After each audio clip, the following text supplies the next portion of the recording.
ये कहानी है चांद की झील। हिमालय की पैदल पहाड़ियों पर कई खूबसूरत झीलें और घाटियाँ थीं। पानी साफ और मीठा था। पेड़ कभी हरे होते थे तो कई फल और फूलों से भरे होते थे। इस जगह साफ पानी के साथ दो सुंदर झीलें भी थीं। एक झील पर हाथियों का कब्जा था। हाथी झील में तैरते थे और बाहर आकर कीचड़ में खेलते थे और फिर से पानी में चले जाते थे, और वह अपनी सूंड से एक दूसरे पर पानी छिड़कते थे, जिस कारण खूबसूरत झील एक कीचड़ वाली झील में बदल गई। और कुछ ही दिनों में झील का पानी गंदा हो गया था और कम भी हो गया था। एक और झील थी जिसे चांद झील कहा जाता था। चंद्रमा झील पर खरगोशों का कब्जा था।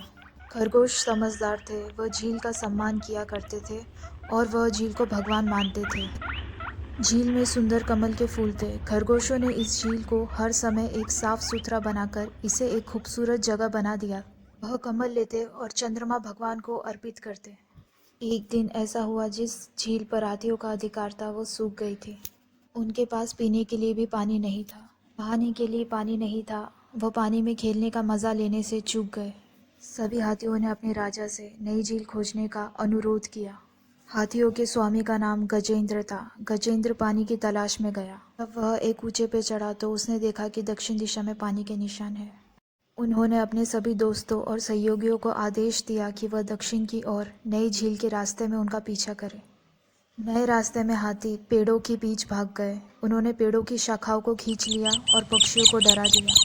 जब वह चांद झील पर पहुंचे तो उन्होंने खरगोशों को कुचल दिया जो उन्हें रोकने की कोशिश कर रहे थे। खरगोश डर के मारे पेड़ों के पीछे छिप गए। हाथियों ने चंद्रमा झील को देखा जिसमें सुंदर कमल खिल रहे थे। वह झील का इतना साफ पानी देखकर खुद को रोक नहीं पाए। सभी हाथी झील में कूद गए और तैरने लगे, लुढ़कने लगे और एक दूसरे पर पानी फेंकने लगे। पानी से बाहर आए, मिट्टी में लुढ़क गए और फिर से पानी में घुस गए।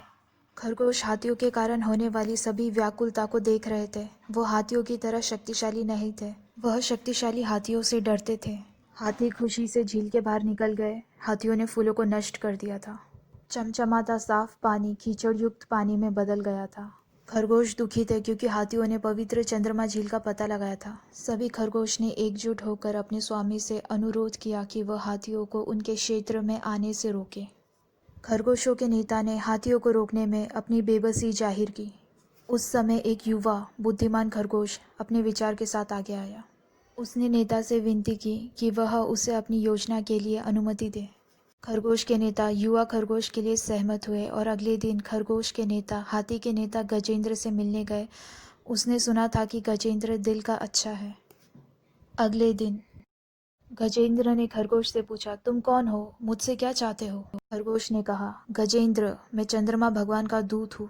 चंद्रमा भगवान बहुत गुस्से में है क्योंकि उनकी झील आपके साथियों द्वारा गंदी हो गई थी। जिस झील में आप स्नान करके आए थे वह चंद्रमा भगवान की है। हम सभी भक्त हैं, आप आकर उनसे माफ़ी मांगिए। यदि आप अगर ऐसा नहीं करेंगे तो आप श्रापित हो जाएंगे।